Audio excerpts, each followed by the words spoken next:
Double झालं काळे पाच, double झालं काळे पाच, पंचम पंचम आता कितीला लावले ते काळे पंचम झालं.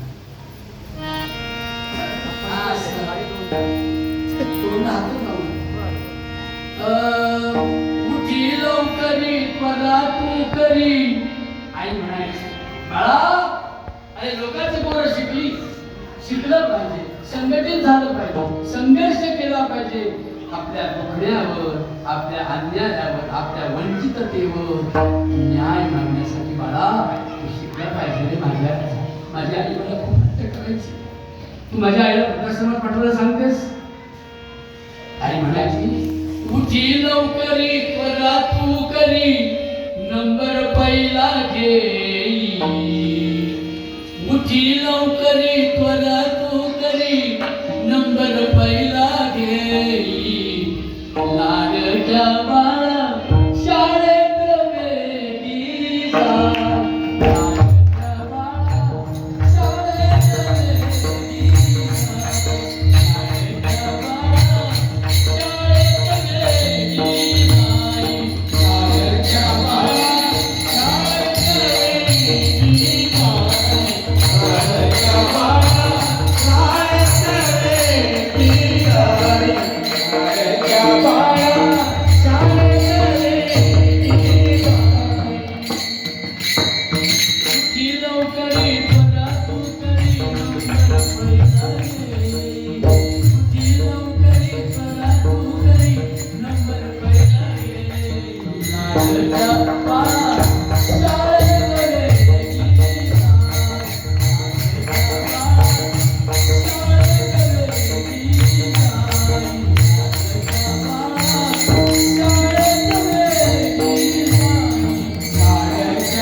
शाळेत जाण्याची परवानगी स्त्री जातीला नव्हती. पती निधनानंतर तिचं बिलकुल पुसलं जायचं, तिच्या दागिने काढले जायचे, तिचं वैभव सोडलं जायचं, तिला विधवा फूस करून टाकायची. उदास जीवनामध्ये उदास आणि तुमचे आयुष्यभर विधवेला जगावं लागतं. बाळा कशी माझी अवस्था आहे. तरी माझी आई सांगायची इंग्लिश गणित अवघड असतं असं ऐकते बाई. अरे जेवी तू इच्छा पूर्वी पिच्छा पटकन डॉक्टर होई. लाडक्या बाळा शाळेत वेगी जाई.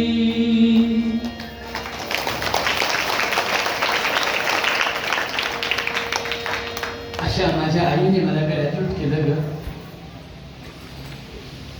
चला म्हणायची एकुलता एक माझा वागतो बहुत खट्याळ शाळेत जाईना बाई एका वर्गात वाऱ्या नाही माझ्याकडच निगयाच्या दिवाळ वागतो बहुत खट्याळ याच्या बरोबरीची पोर त्यांचा अभ्यासावर जोर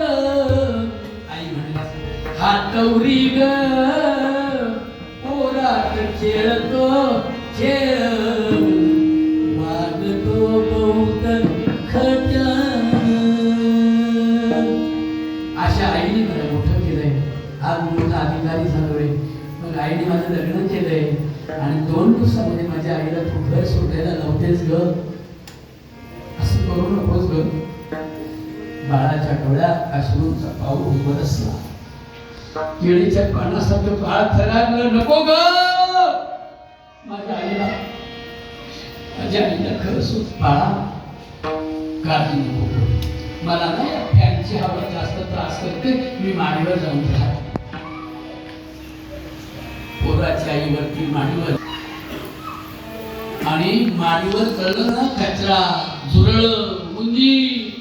मुंगळे मुंग्या त्या आडगळी जाऊन आई नाही आई अरे खाली सोड तुझ्यासाठी दंडाची गादी आणली आई नाही बाळा मला खाली थंड लागतं रे सूनबाईला मुलाला दिवसभर सूनबाई त्रास देते दिवसभर शिव्या देते दिवसभर त्रास देते पण माझ्या बाळाला कळालं तर माझा बाळ गाडीवर जातो ऍक्सिडेंट होईल माझ्या बाळाचा म्हणून आपल्या बाळासाठी सूनबाई किती त्रास देते हे आपल्या मुलाला न सांगता लिफ्टची पडीवरती आई बसायची माझ्या बहिणींनो आणि ही नवी मॉडर्न कळते मॉडर्न म्हणजे 12वी नापास जास्त शिकलेली नाही भोगलेली म्हणा भोगलेली आपल्या आईला आपल्या भाऊजाईने प्रेम करावं आपल्या आईला आपल्या भाऊजाईने त्रास देऊ नये असं वाटतं आणि आपण आपल्या नवऱ्याच्या आईला त्रास देतोय याची लाज जिला वाटत नाही ना तिला सौरी म्हणतात सौरी सच्चोर बाई ही बाईच्या जातीला कलंक लावणार तिने सासूच्या गळ्यात घंटा बांधला ग पोरींनो घंटा बांधला का म्हातारडे तुला थरथर कापणारा म्हातारा आवाज आम्हाला खाली मैत्रिणींना त्रास देतो आईच्या गळ्यामध्ये घंटा बांधला घंटा वाजवला की चहा जायचा घंटा वाजला की नाश्ता जायचा घंटा वाजला की ब्रेकफास्ट जायचा घंटा वाजला की जेवण जायचं एवढं सार नवरा मेल्यावर एवढं मोठं वैभव माझ्या बाळाला मी मिळवून दिलं त्या माझ्या बाळाची बायको माझा सदैव अपमान लोकांसमोर करते म्हणून अपमान एक दिवस म्हातारी मरून पडली माझ्या बहिणीनं पोराची आई मरून पडली त्या मेलेल्या आईचं एक डोळा उंदरानं काढून गेला करगळी धुरळांनी तोडून दिली हिने 8 तासानं तपास केला अगं बया आज म्हातारीला काही दिलं नाही बाई म्हणून वर चढून पाहते तर म्हातारी तहाट होऊन मरून पडली होती मग तिला खाली आणली मग तिचा मुलगा आला मग सजवली नटवली प्रेतावर शाल काय चमकीची फुलं काय हार काय अत्तर काय आणि मुलगा रडत होता आई प्रेम स्वरूप आई वात्सल्य आई बोलावं तुझं आता मी कोणत्या पायी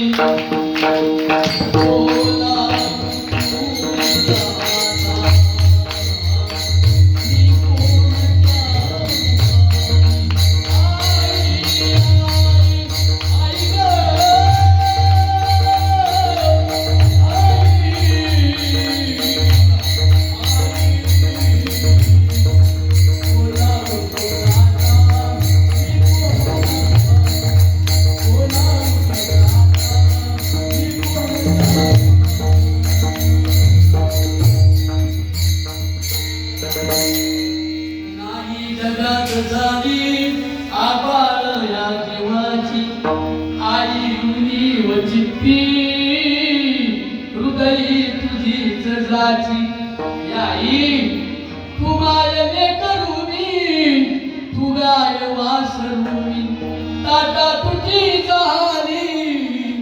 आता कसे करू मी प्रेम स्वरूप आई आणि आईची प्रेम यात्रा निघाली बरं का बाळा काय म्हटलं मी आईची प्रेम यात्रा निघाली आणि सुनबाई माळ्यावर चढायला लागली तिच्या पुतण्या होता छोटासा बघा काय असा एवढा तो म्हणे काकू आजी तर खाली आहे तू कुठं वरती खाली अरे बाळा मी ना आजीचा घंटा राहिला ना तेवढा घेऊन येते खाली आजी बरोबर द्यायचा आहे तो घंटा पुतण्या मोठा हुशार होता हे काय इकडे बोलायला जाऊ निघून जा एवढा सिरियसपणे सांगते पोरग नाही हुशार हे म्हटलं काकू आपल्या घराण्यामध्ये म्हाताऱ्या झालेल्या स्त्रियांच्या गळ्यात घंटा बांधण्याची पद्धत असेल तर तू म्हातारी झाल्यावर नवा घंटा कशाला बांधायला आणू मी कॉललॉक मध्ये ठेवला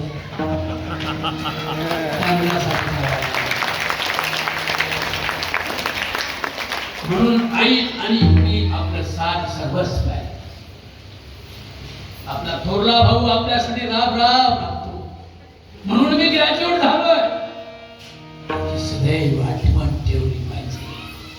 माझा मोठा भाऊ माझे वडील माझे चुलते माझ्या बहिणी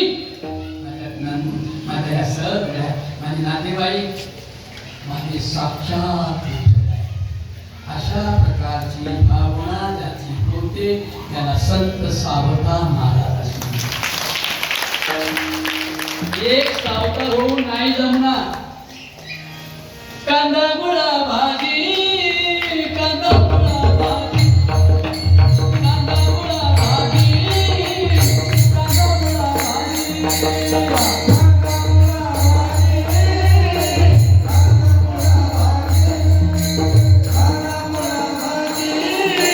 कांदा मुळा भाजी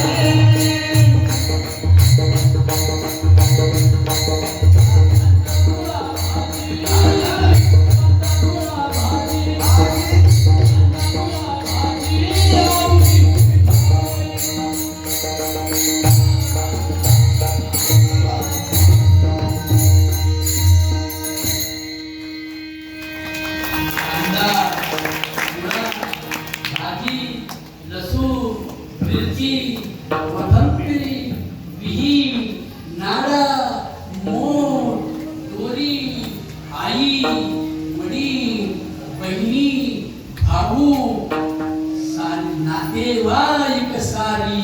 अवघी व्यापी पंढरी असं ज्याचं मन आणि बुद्धी तयार होते त्याला श्री संत सावता असे कन्या ज्या घरात जन्माला येते त्या घरातल्या घराला आणि गावाला आरण असे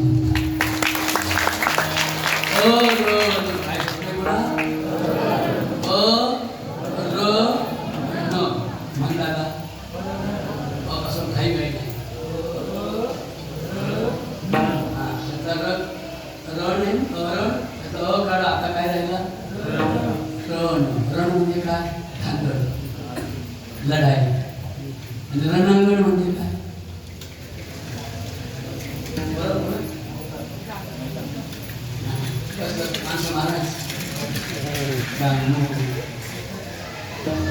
हा युद्धाची जागा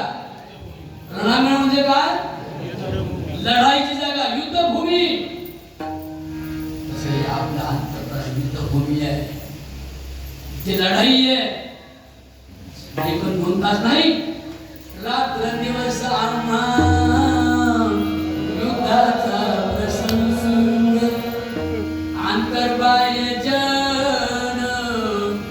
आणि मन जनाची आणि मनाची लढाई जो विजयी होतो यशस्वी होतो तो सावता होतो असा सावता जन्माला येतो त्याच्या जन्माचं कौतुक नामदेव महाराज धन्य ते